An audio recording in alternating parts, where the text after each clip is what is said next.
बिहार की सियासत से जुड़ी बड़ी खबर दे। इस वक्त की बड़ी खबर यह है कि आज तेजस्वी का दिल्ली जाना कैंसिल हो चुका है। कल तेजस्वी यादव जाएंगे दिल्ली, लालू प्रसाद और राबड़ी देवी भी दिल्ली पहुंचेंगी। आज ही बैठक के बाद तेजस्वी यादव जाने वाले थे, लेकिन उनका प्लान कैंसिल हो चुका है। ये जानकारी अब मिल रही है और बताया जा रहा है कि कल जा सकते हैं लालू प्रसाद, राबड़ी देवी और तेजस्वी यादव कल दिल्ली जा सकते हैं। और आज जाने का जो प्लान था तेजस्वी का, वो फिलहाल कैंसिल हो चुका है।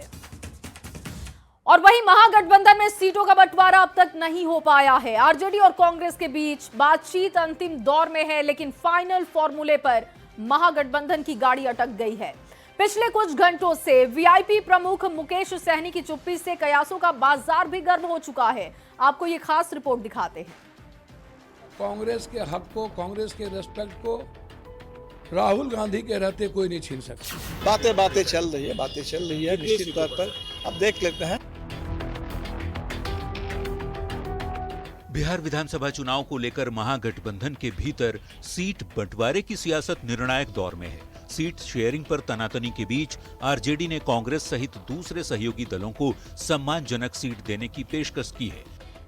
आरजेडी सुप्रीमो लालू प्रसाद और नेता प्रतिपक्ष तेजस्वी यादव ने 8 दलों के बीच सीट बंटवारे का बेसिक फॉर्मूला बनाया है। महागठबंधन की दो बड़ी पार्टी आरजेडी और कांग्रेस को 2020 से कम सीट देने की चर्चा है। हालांकि बातचीत अभी जारी है। इस बीच पूर्णिया से निर्दलीय सांसद पप्पू यादव ने ये बयान देकर राजनीति गरमा दी है कि कांग्रेस के हक और सम्मान को राहुल गांधी के रहते कोई छीन नहीं सकता।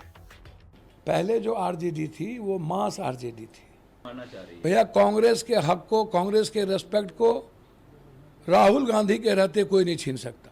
हमारा गठबंधन है, सब बातचीत हो गया है। देखिए, कुछ सीटों पर बातचीत चल रहा है कि कुछ सीटों पर आपको मालूम होगा कि हमारा भी स्क्रीनिंग हो गया है, सीईसी हो गया है, टैक्ट है।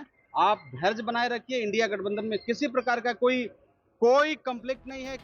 भले ही कांग्रेस सांसद मनोज कुमार ये दावा कर रहे हों कि महागठबंधन में सीट बंटवारे पर ऑल इज वेल की स्थिति है, पर पिछले कुछ घंटों से वीआईपी प्रमुख मुकेश सहनी की चुप्पी ने कयासों का बाजार गर्म कर दिया है। सियासी गलियारे में ये बातचीत हो रही है कि क्या ये किसी तूफान के आने से पहले वाली खामोशी है, क्योंकि मुकेश सहनी की पार्टी 40 सीटों की डिमांड पर अड़ गई है और वीआईपी के राष्ट्रीय उपाध्यक्ष राजाराम बिंद ने दावा कर दिया है कि महागठबंधन में सीट कितनी भी मिले, लड़ेंगे तो 40 सीट पर।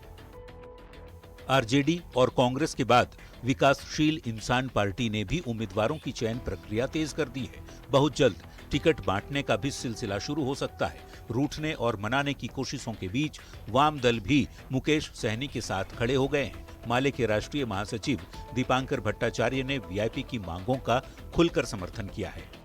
कोई इसमें नीचे और ऊपर वाली बात नहीं है। बात है कि इंडिया गठबंधन को निर्णायक बहुमत कैसे मिले और पूरे बिहार में तमाम जो लोगों की जन आकांक्षा है कि सरकार बदले, उस आकांक्षा को हम लोग कैसे साकार कर सके। महागठबंधन में कभी सीट बंटवारे का बेसिक फॉर्मूला तो कभी 3-3 डिप्टी सीएम का फॉर्मूला बनती बिगड़ती बातचीत के बीच माना जा रहा है। RJD 137, Congress 54, VIP 18, CPI ML 22, CPM 6 और सीपीआई 4 सीट पर चुनाव लड़ सकती है। तेजस्वी यादव अपने कोटे से पशुपति पारस की आरएलजेपी को 3 सीट दे सकते हैं, जबकि हेमंत सोरेन के जेएमएम को 2 सीट ऑफर की गई है। हालांकि ये देखना होगा कि महागठबंधन में सीट बंटवारे का फाइनल फॉर्मूला क्या निकलकर सामने आता है। पटना संवाददाता संजय और धर्मेंद्र कुमार के साथ ब्यूरो रिपोर्ट, न्यूज़ 18।